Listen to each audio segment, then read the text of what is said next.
Yeah, okay, great. Ladies and gentlemen, I'm here tonight to bring you some revelations, so to speak. We've been asleep for many, many years, and it's time now for us to wake up. And it's time for us to wake up not in fright, not to look around and jump back from the shadows, but to come awake with our eyes open, realizing what stands in front of us and what we must do so that we can live our lives again in peace and tranquility.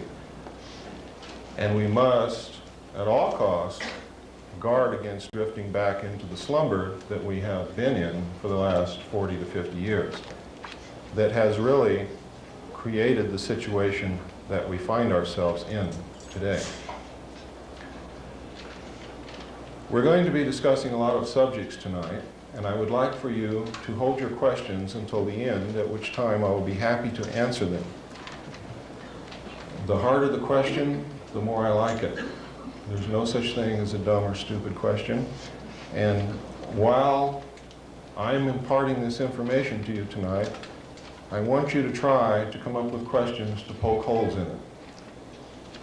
And I'm going to answer every one of those questions, because when you leave here tonight, I don't want you to have any doubts in your mind whatsoever about the truthfulness of what you're about to hear. Because it is so important not only that you understand it and believe it, but that you act upon it so that we can do something about it.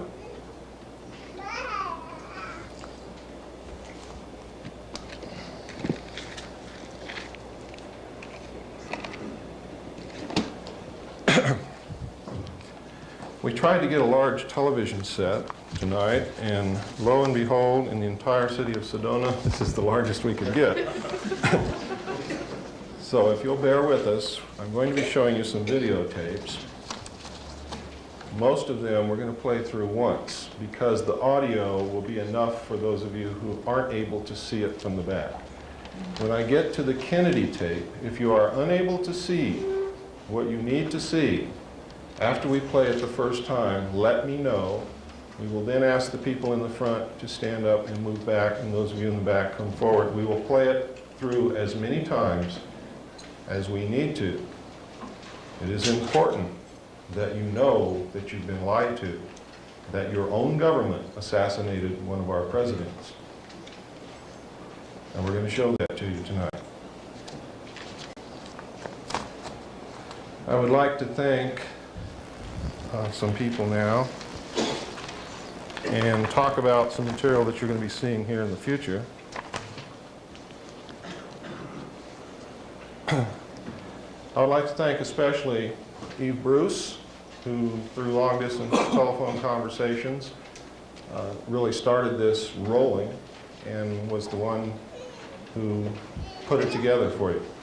I would like to also thank Mr. Ed DeMar, who was sort of in partnership with Eve to bring this about and did an awful lot of work on it, and who has written a book called Lèse-Majesté. It's by Ed DeMar, and it covers or concerns a lot of the material that I'm going to discuss tonight, and a lot of the things that Colonel James Bo Greitz is talking about across the nation. I have read a good portion of Mr. DeMar's book this morning, and I have to tell you, it is one of the most in-depth, most well-researched, most well-referenced works of its kind that I have seen, and includes the best bibliography on this subject, which is available for all of you here tonight. You can pick up this bibliography from the table back here, and the reason we put it out for you to pick up is because most of what I'm going to tell you tonight, you can find out for yourselves through your own research. Most of the information that I'm going to give you is not secret. It has been in the public domain for many years. However, we have been extremely, trying to think of a nice word for it, but I can't. The word is really negligent. Asleep. We have abdicated our role as the watchdogs of our government. Instead of reading, instead of questioning, we watch television. We believe everything that Dan Rather tells us, amongst others. He is just one. There are many, and I'm going to tell you a little bit about that later, who lie to you every night on the 6 o'clock news and the 11 o'clock news. So that we get started off on the right foot, I'd like to preface my talk with something I think you need to hear to put you in the proper frame of mind and keep you, I hope, from becoming afraid. Fear is a worse enemy than any other thing that we have to face. Ladies and gentlemen, the world needs to hear the truth. It's long overdue. The world also needs more peace, compassion, and cooperation. We already have too much fear and confusion. And too many people are feeling hopeless and victimized.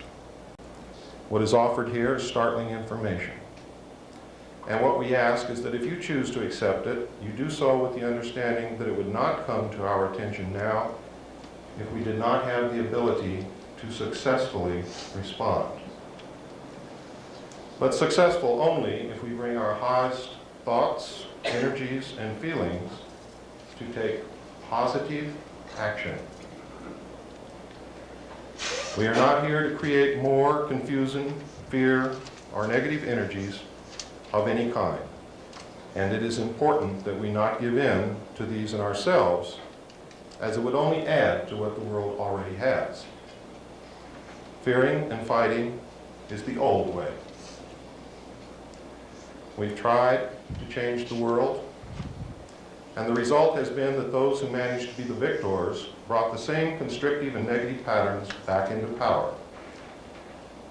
We have now come to the threshold of a new understanding, that we must fight fear with confidence, hatred with love, separateness with unity, and beliefs of being a helpless victim with the acknowledgement and acceptance of the power we have to create our own lives and then the world. It can only go in that order. For if we are still creating confusion and negativity in our own experience, we can only contribute that to the world. We can change the world, but it will not be by outward action alone. To the extent we can bring truthfulness, compassion, and peace in our own lives is the exact extent to which we will bring them into the world. This does not mean that we have to sit in our rooms until we perfect our own lives, but to realize that if we see ourselves as victims, we will be victimized. If we perceive part of the world as separate, wrong, or evil, that is exactly what we will have. This story was beautifully played out in Star Wars. Luke had to gain his own inner power first by his belief in his connectedness with all things, and could only succeed in battle by not giving in to negative feelings. The problems that have arisen in our world have come as a reflection of our own collective fears, beliefs in separateness, and refusal to accept our own power and responsibility for the events in our lives. If we give in to these same feelings again, the battle will be lost before it is begun. Now I want you to bear that in mind. I want you to bear in mind that what has happened over the years, we bear a major part or portion of the responsibility. And it is up to us, in the abdication of others to correct the situation, to correct it. We are powerful. each and every one of us, is worthy, is powerful, has great potential to change the world. If you look back through history, you will find at least 27 incidences that I can pinpoint where one man or one woman has changed the entire world. So if you doubt your ability to successfully act and change the world, I challenge you to re-examine that belief, and I challenge you to stand up, take action, and I guarantee you that you will be amazed at the power that you really, really have. Ladies and gentlemen, what I'm talking about tonight began many years ago, 250 years ago to be exact. This is not something that has happened overnight. This is not something that's going to go away overnight. But it is something that we can begin to work on, and we can make major changes before the end of this year. And before the night is over, that is going to be my challenge to you. And my commission to you is to help us bring about those changes. And I'll tell you exactly what those are.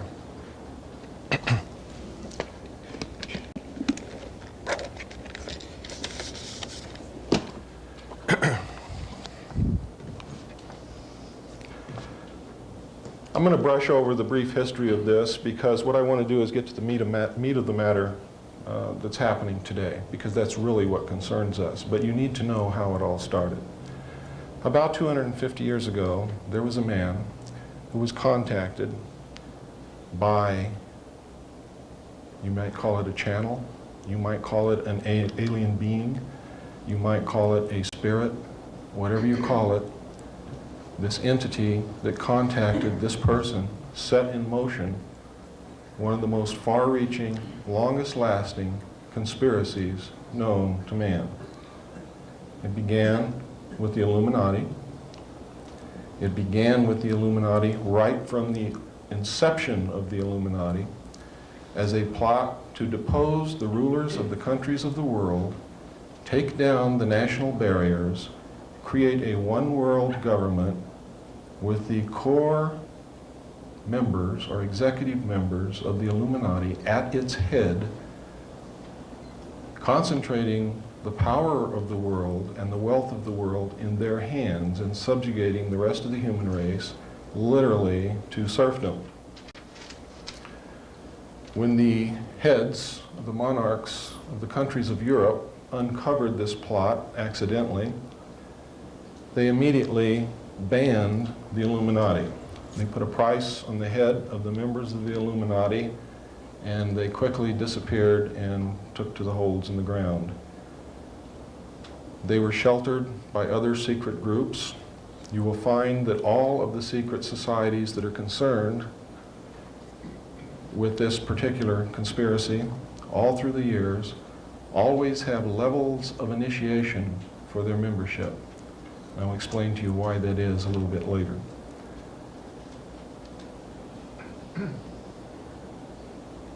This is really a European thing, but it has spread to the United States. The major controlling membership of these secret societies is a group known as the Round Table of Nine. They are the heads of the most powerful banking families in the world.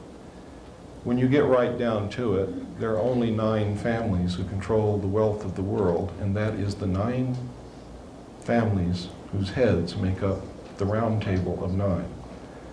Beneath the Round Table of Nine, there's an international organization known as the Bilderbergers. The Bilderbergers are a major player in this. Beneath the Bilderbergers, each nation has its own group.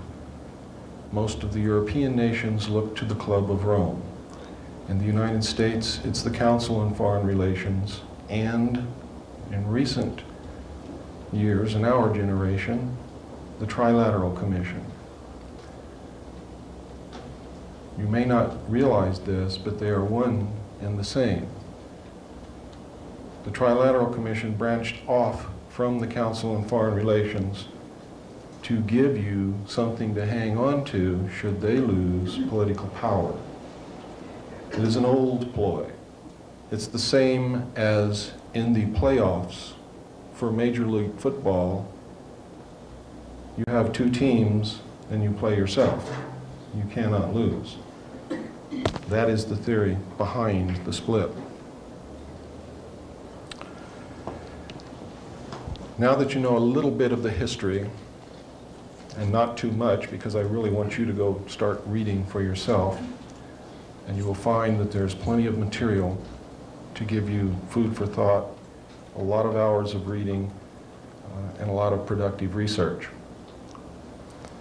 Our story really started in around 1936, when Germany recovered a flying disc.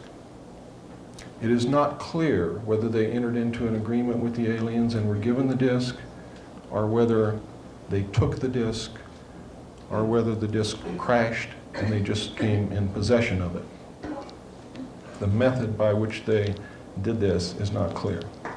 It is clear, however, that they had a disc as early as 1936, that they were attempting to duplicate the technology in an area known as Peenemünde. When we went into that area after World War II, and captured Peenemünde, we found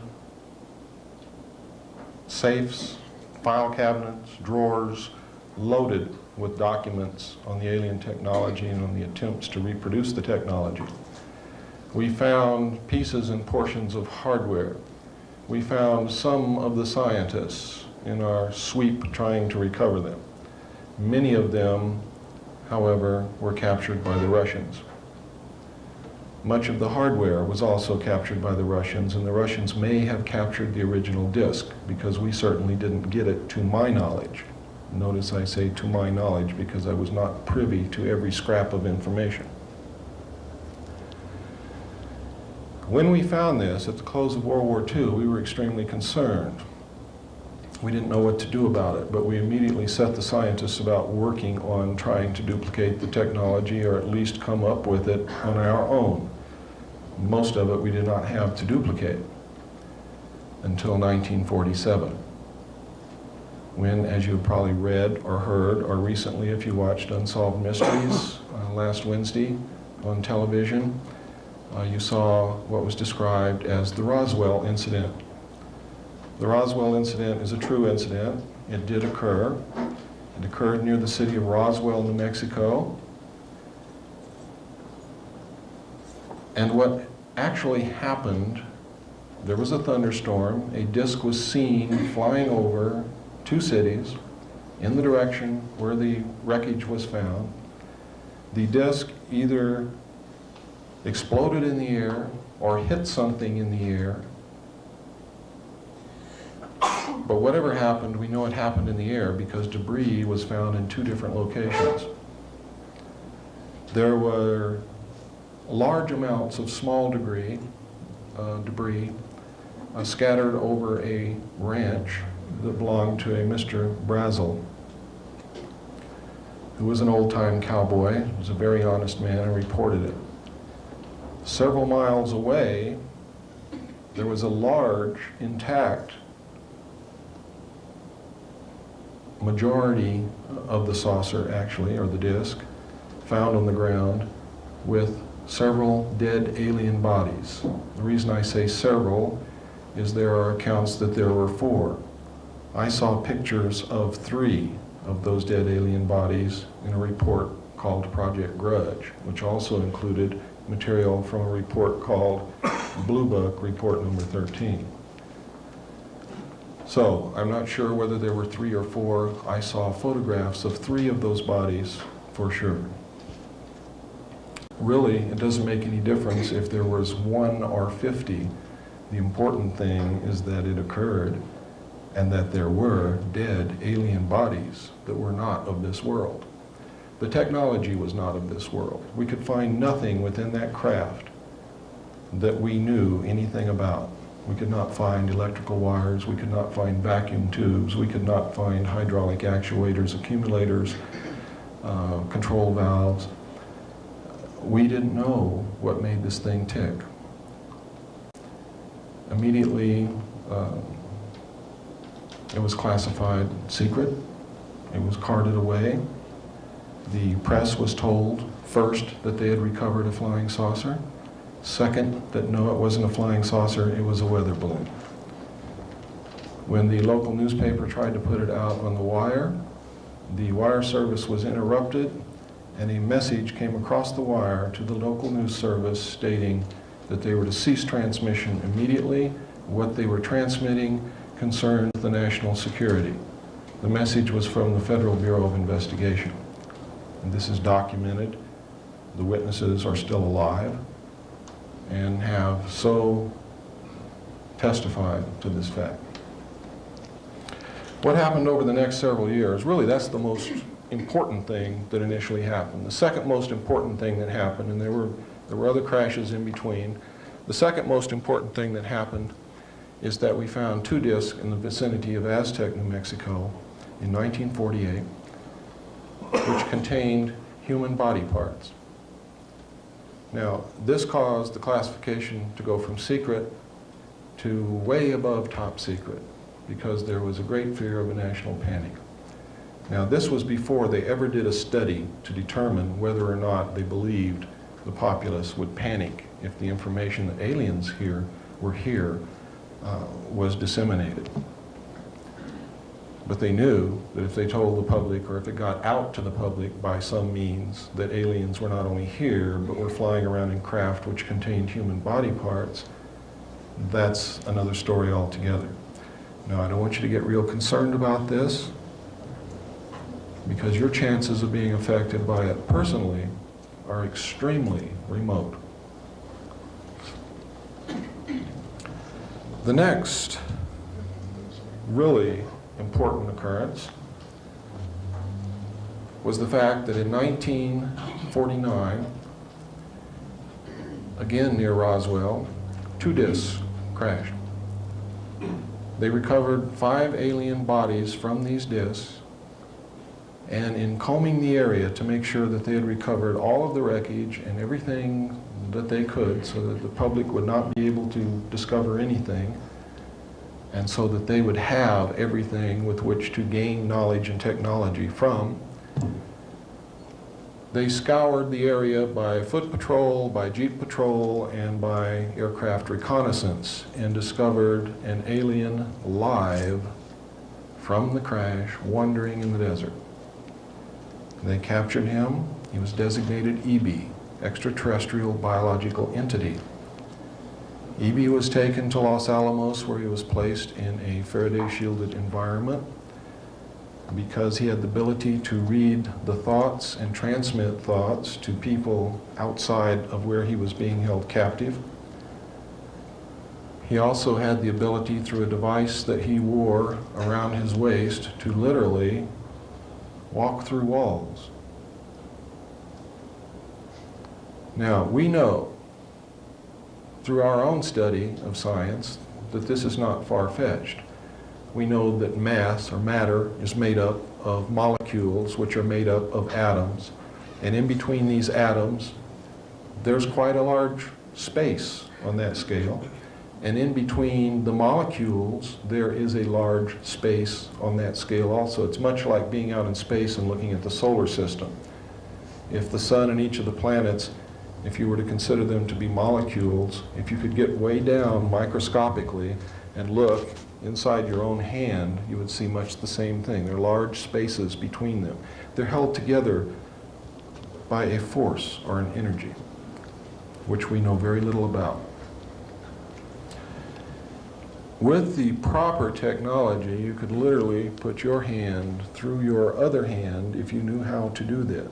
The aliens apparently do, because they can not only walk through walls, but they are apparently able to abduct you from your bed in the middle of the night and lift you out through your ceiling without opening any doors, without lifting the roof, without opening any windows, and you pass right through it with no ill effects, and they can put you right back down in your bed in the same manner. Now this sounds totally insane, doesn't it? Doesn't it really? Because I have to tell you, quite frankly, when I was reading this material, and when I was studying the abductee reports, and when I first came across this, I thought it was crazy. I thought it was insane, until I realized that it was absolutely real.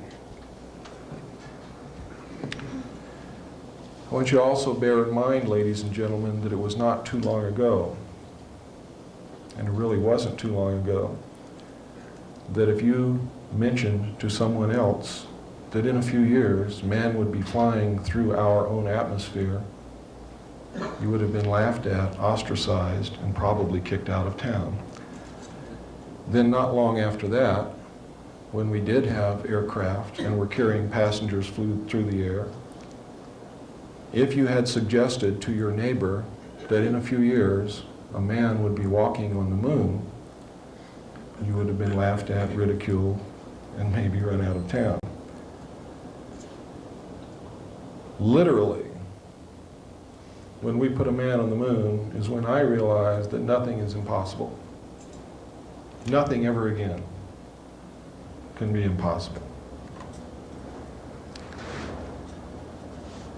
The next most important thing that happened after they found E.B. came a few years later. E.B. became ill, and they tried to save him. They were unsuccessful. They didn't know how to go about it. But in an attempt to save him, and also in an attempt to gain favor with this technologically superior race, they began broadcasting out into space for help.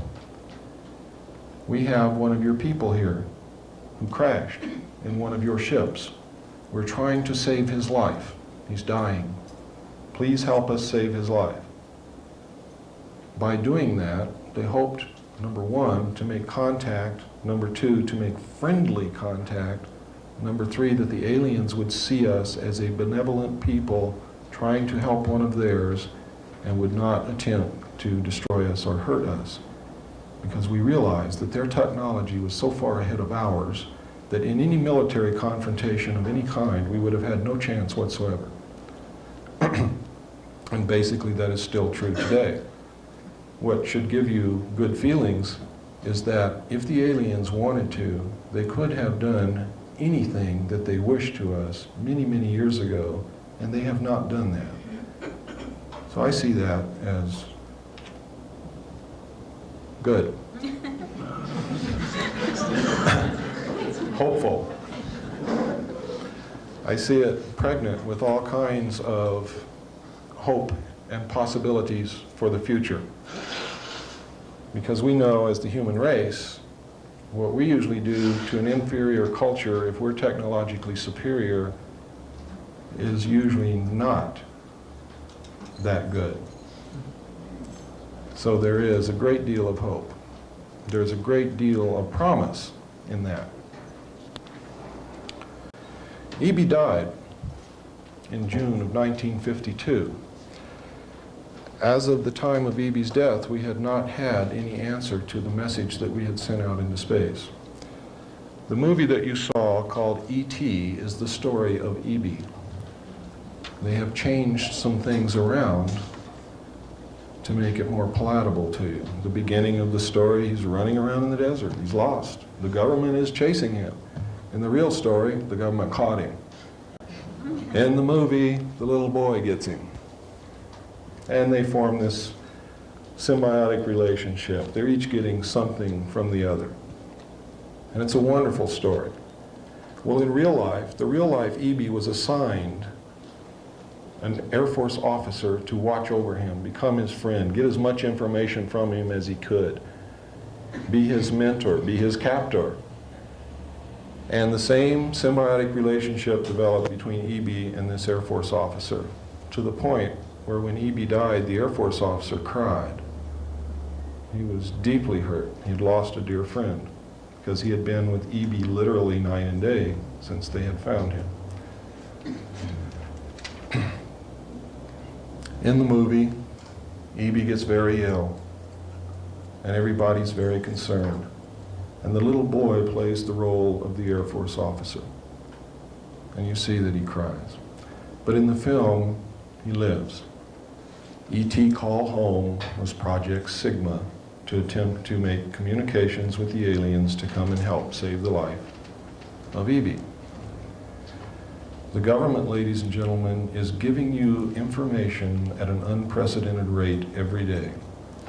They are trying to get to your subconscious and tell you the story of what has happened over the last 44 years.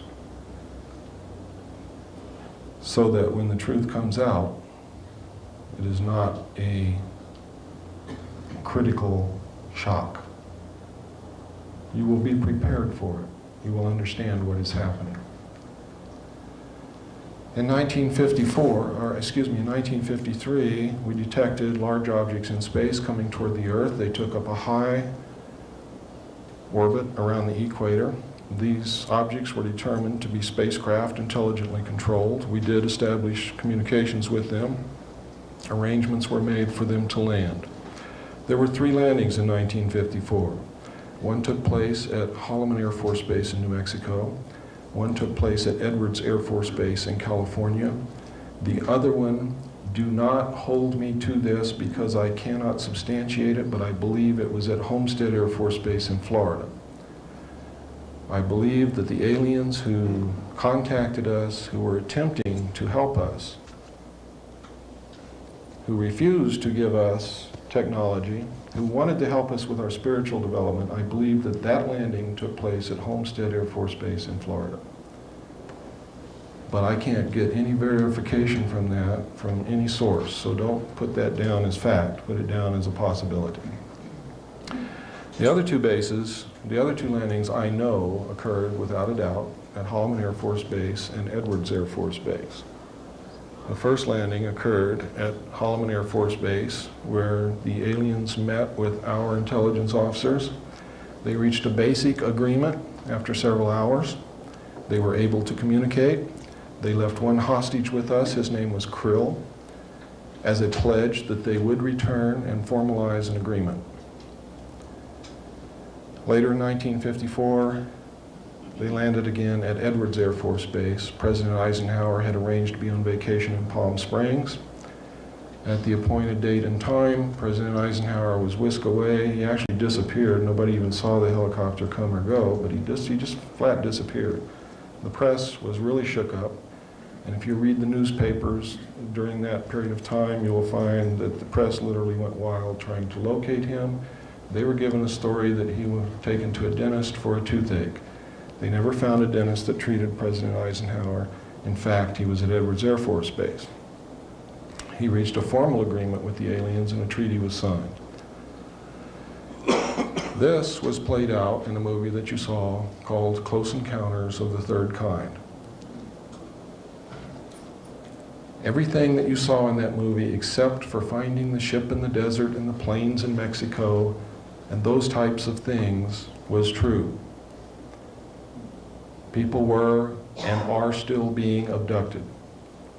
People were and are still being picked up and relocated, decontaminated, brainwashed, given new identities, and put back into society in some other location. It's for their own protection, really. In most cases, in some cases, it's a travesty of justice. People are being implanted. The implants were played out by the silly little tune that people got in their head. That represented the implants. They couldn't get this out of their head. They would have a close encounter with an alien disc, and they would hear this tune, and they could never ever get rid of it. And it drove them to do some crazy things. And there are people today who are being driven to do some crazy things. I know some abductees who wake up one morning after they've had an abduction experience, and they've got to move. And they've got to move to a specific place in a specific state, and they've got to do it right now. And they don't know why. And they've never been there before. And they have no friends there. They don't even know what the place looks like, but they get all their kids, they pack up, and they leave, and they go to Sedona, Arizona.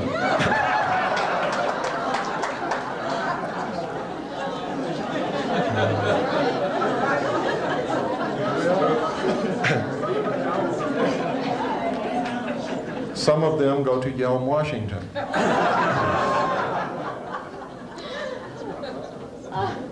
There are areas in the United States where people are being driven to. They don't know why they're going to these places, but they're going there.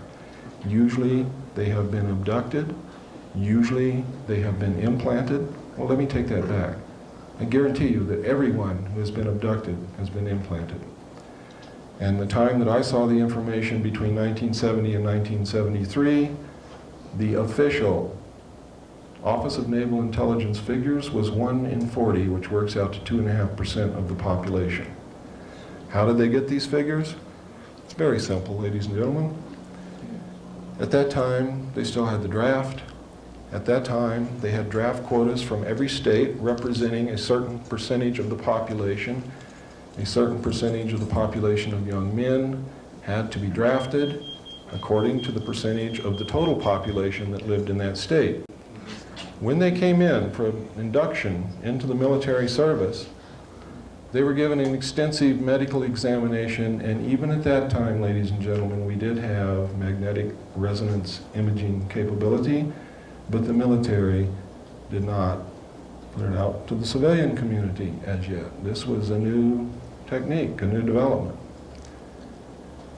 They found that according to the number of implants they found in the military inductees, based upon the percentage of the population of that state from which they were taken, that the number of people in the United States who had been implanted was 1 in 40. I sincerely believe that that was an underestimate, maybe a large underestimate, simply because now today most of the abductees are women, and that sampling was taken from only men. Why they're mostly women, I don't know. It has something to do, I do know, and this may not be the only reason, and that's why I say I don't know what the whole reason is. It has something to do with the attempts for them to preserve their race in an attempt to crossbreed with human beings, either as a direct attempt by implanting or impregnating the female and allowing the baby to come to the first trimester, at which point they're abducted again and the fetus is removed, or by harvesting sperm and ova from selected human beings and attempting to grow this crossbreed in the laboratory. There is tremendous evidence to support this.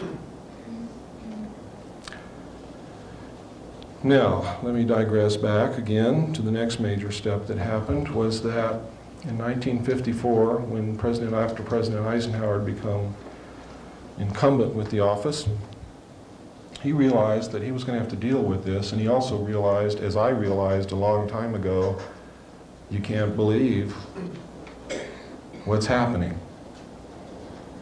You can't believe what the aliens tell us, whether they be good, bad, etherical, interdimensional, whatever. There is so much deception and so many lies involved with this that you have to step back and say, I'm not going to believe anything until I can prove it. And to do otherwise is to put yourself in terrible jeopardy. Believe me, terrible jeopardy. And I can cite instances where this has happened. President Eisenhower knew that he wasn't capable of determining what the truth was, but he knew that there were some pretty smart people in this country. He put together an organization called MJ-12, or Majority 12. Majority 12 was made up of 6 men from the United States government. Those 6 men were Nelson Rockefeller, who represented the President, who was the Secretary of State, the Secretary of Defense, the director of the CIA, the director of the FBI, and the chairman of the Joint Chiefs of Staff. The balance of MJ-12 was made up of the Executive Committee of the Council on Foreign Relations. Now, it is extremely significant that you understand that the first 6 members from the government, along with President Eisenhower, were also members and longtime members of the Council on Foreign Relations. They believed in that organization. They believed in its goals, which was one world government. Now, secretly, this was known as Majority 12. It was called MJ-12 in correspondence. When they addressed correspondence to each other, they did not address it to MJ1 to MJ6. It was J1 to J6, because secretly they were known as the Jason Scholars amongst themselves. Publicly, they were known as the Committee on the Clear and Present Danger.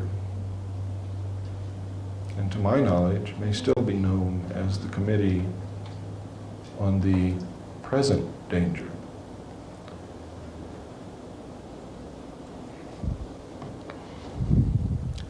I remember MJ-12 as being 12 men. However, I am still in the process of remembering, and my memory is constantly being joggled and jiggled. And one of the reasons I may have remembered it as being 12 members on Majority 12 is that they had to have a majority of 12 votes to carry anything into action. Thus Majority 12, thus Operation Majority, thus the Majority Agency for Joint Intelligence. That's where that name really came from.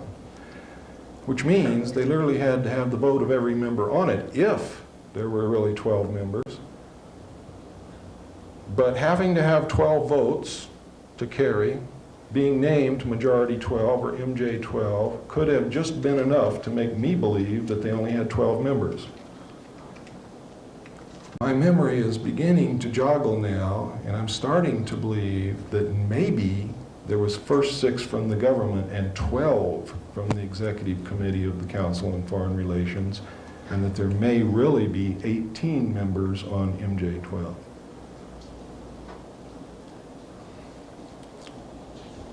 Whenever I believe that a correction needs to be made, first, I wasn't going to do this.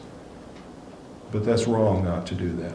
It's wrong to stick to your guns because you don't want to change anything. That's silly. Because, ladies and gentlemen, it doesn't make any difference if there's 1 member, if there's 12 members, or if there's 18 members. What makes a difference is that Majority 12 exists, MJ-12 exists. These men were all members of the Council on Foreign Relations, and they are the secret government. That's what really counts. Now, I'm telling you this tonight, there may be a discrepancy in the number of members because I haven't confirmed it yet. But I know that there were at least 12. Everything else that I've told you about them is absolutely true. But there may just possibly have been as many as 18. When President Eisenhower put this group together,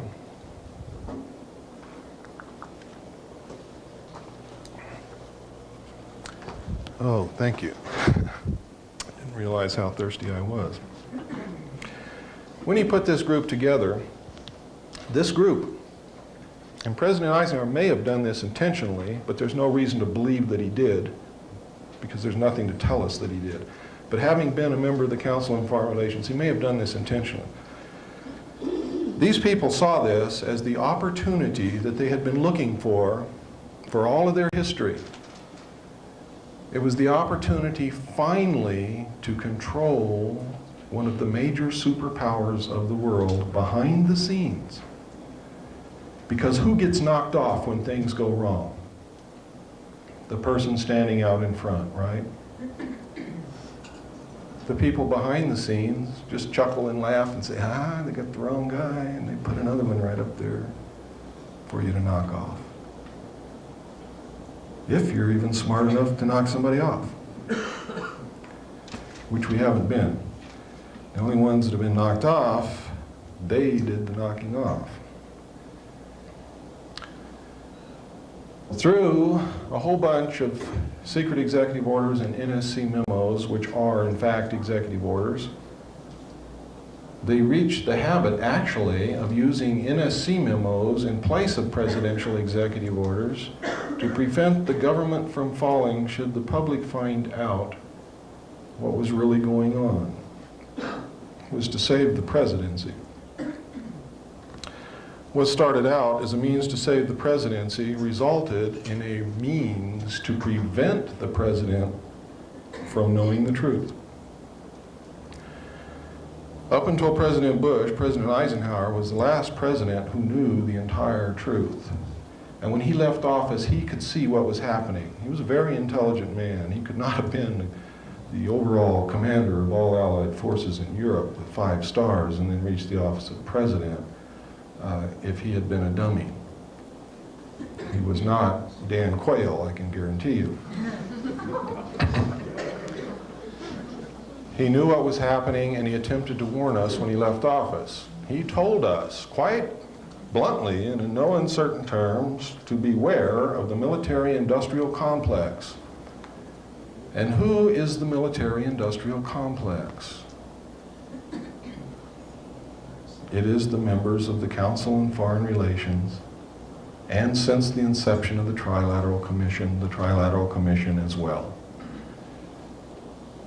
The Council on Foreign Relations and the Trilateral Commission control the board of directors, the majority of the stock, and usually the president and CEO of all the major corporations in the United States of America, including the news media, the major publishing interests, etc., etc., etc. Usually the president and CEO is a member of the Council on Foreign Relations and or the Trilateral Commissions. Many of them have dual membership. The board of directors is always controlled. Council on Foreign Relations and Trilateral Commission members own the majority of the stock. Nelson Rockefeller and David Rockefeller and the Rockefeller Foundation and the Ford Foundation and the Carnegie Foundation, which, by the way, the Rockefeller family owns the Ford Foundation and the Carnegie Foundation, believe it or not, own the majority of the stock in the major corporations in the United States of America. They own the majority of the American-held stock of the Federal Reserve, but the majority of the stock of the Federal Reserve is owned by the European bankers. America has been sold right out from under our noses. It doesn't belong to us anymore. It belongs to a secret government, a secret worldwide government, which pulls the strings, which says, we want this to happen here, and it does. We want this to happen here, and it does, invariably. These men are playing a game of chess on a level that we have never imagined. They're playing chess with the world. And we don't know how to do that. We can't even conceive of that. So let's not be concerned with the world. Let's just be concerned with our country, because they cannot succeed with the world if they cannot succeed with the United States. And with your help, they will not. Where do the aliens fit into this? I've told you the most important incidents that have happened. Everything else is really trivial. I've told you about the abductions, the implants.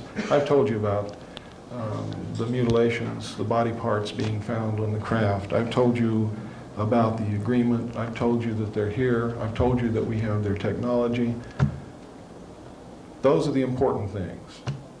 Whether they're at Area 51 or at Tonopah or down in Alabama, doesn't make any difference. They're here. The invasion is over. It's all over. Don't look for an invasion from space. It has already occurred and it's over with.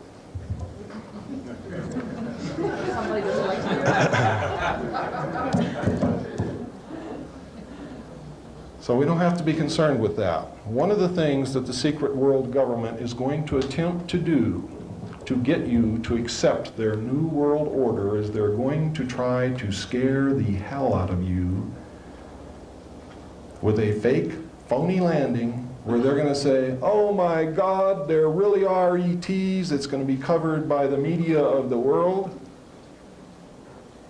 And they're going to say, we're going to be invaded from outer space. We have to band together as humanity to save the planet. And most people are going to say, yeah, yeah, let's do it. One world. Imagine all the people. Imagine nothing worth fighting for. Imagine no religion. Imagine living only for today.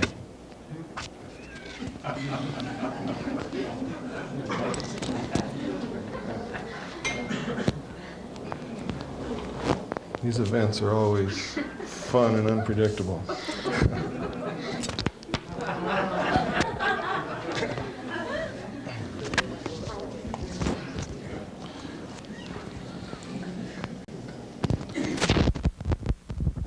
I'll tell you what, it's time, let's take about a 5-minute break. Came up and ask quite appropriately, who the hell are you?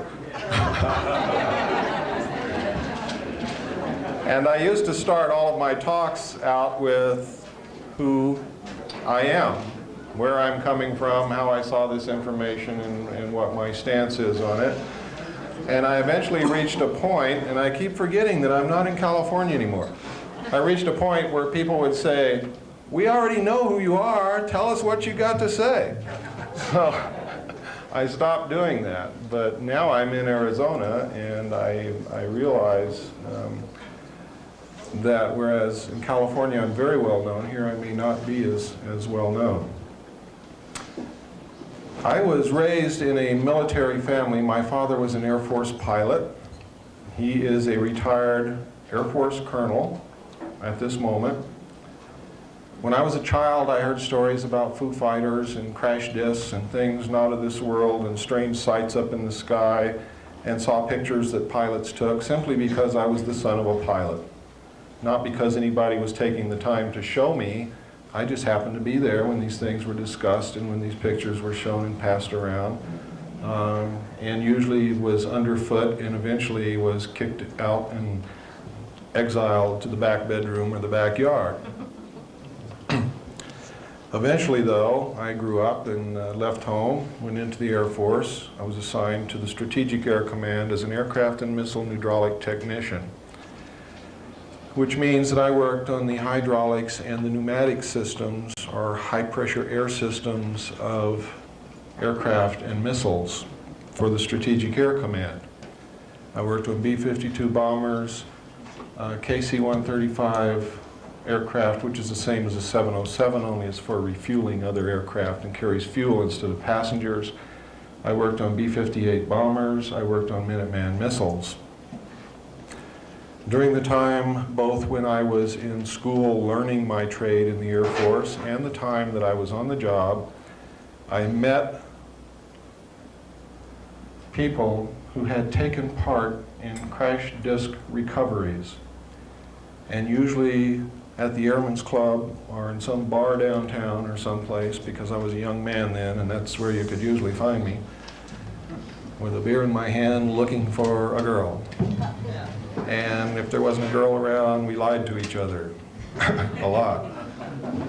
And generally, these stories I thought to be a lie until later years when I realized that these guys had been telling me the truth, and I could kick myself in the head because I had not written it down.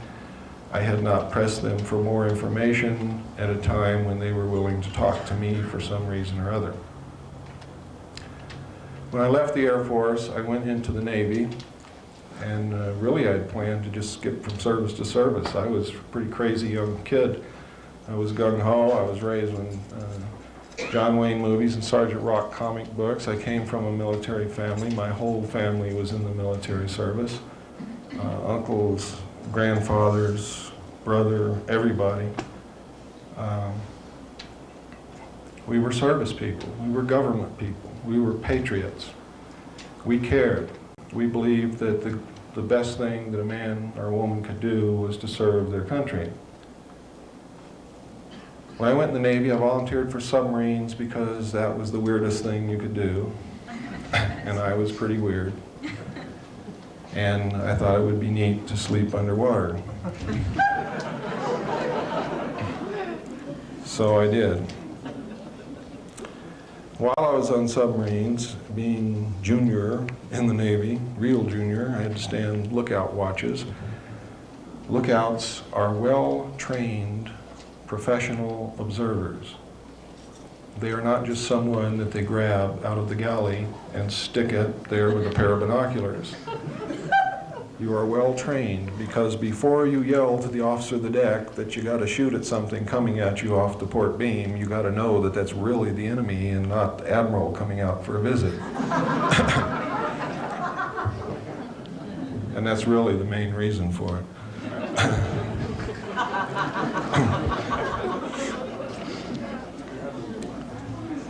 So we were trained observers. Now this is extremely important to me personally, because without this experience I probably would not have lent the importance that the later information that I was going to see, I probably would not have realized how important it was. While on lookout between the Portland-Seattle area and the Pearl Harbor area, while we were traveling on the surface as port lookout, I saw a craft the size of an aircraft carrier exit the water at a range of approximately 2.5 nautical miles off the port quarter. The port quarter is approximately 45 relative degrees off the port bow. Port is your left. Left, port wine is red. That's where the red light is on a ship. Okay, now we got through that. I was stunned. I knew that I had just seen something that was absolutely incredible, and nobody in the world would believe that I saw it, and nobody else saw it. And I was faced with the dilemma. I'm the port lookout. Something just came up out of the water that could destroy us in a second. It was a machine. It was intelligently guided. I knew this. It was as big as an aircraft carrier. It was the most important, earth-shattering thing that had ever happened to me in my life, because I saw it, I realized what it was, I knew I wasn't dreaming, there was nobody around who could be manipulating me in any way, shape, or form, and it was my responsibility to report this. Are you kidding? I'm going to tell the man who writes my performance report that I just saw this thing come out of the water? You got to be nuts.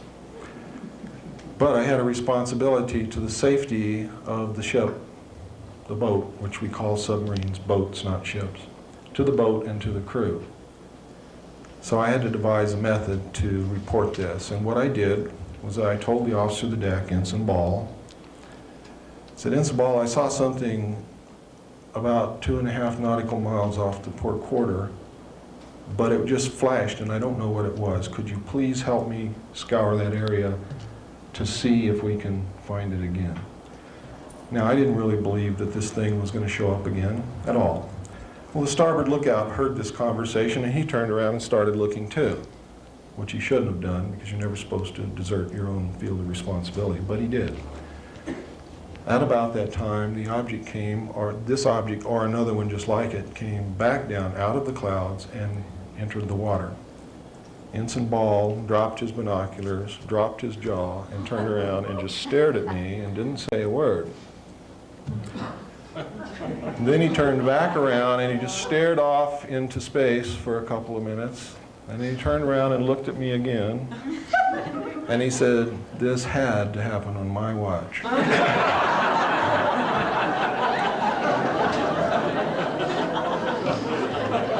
He then called the captain to the bridge, which on any naval vessel means that there is an emergency in progress. You do not call the captain to the bridge unless there is an emergency situation, unless his presence is needed.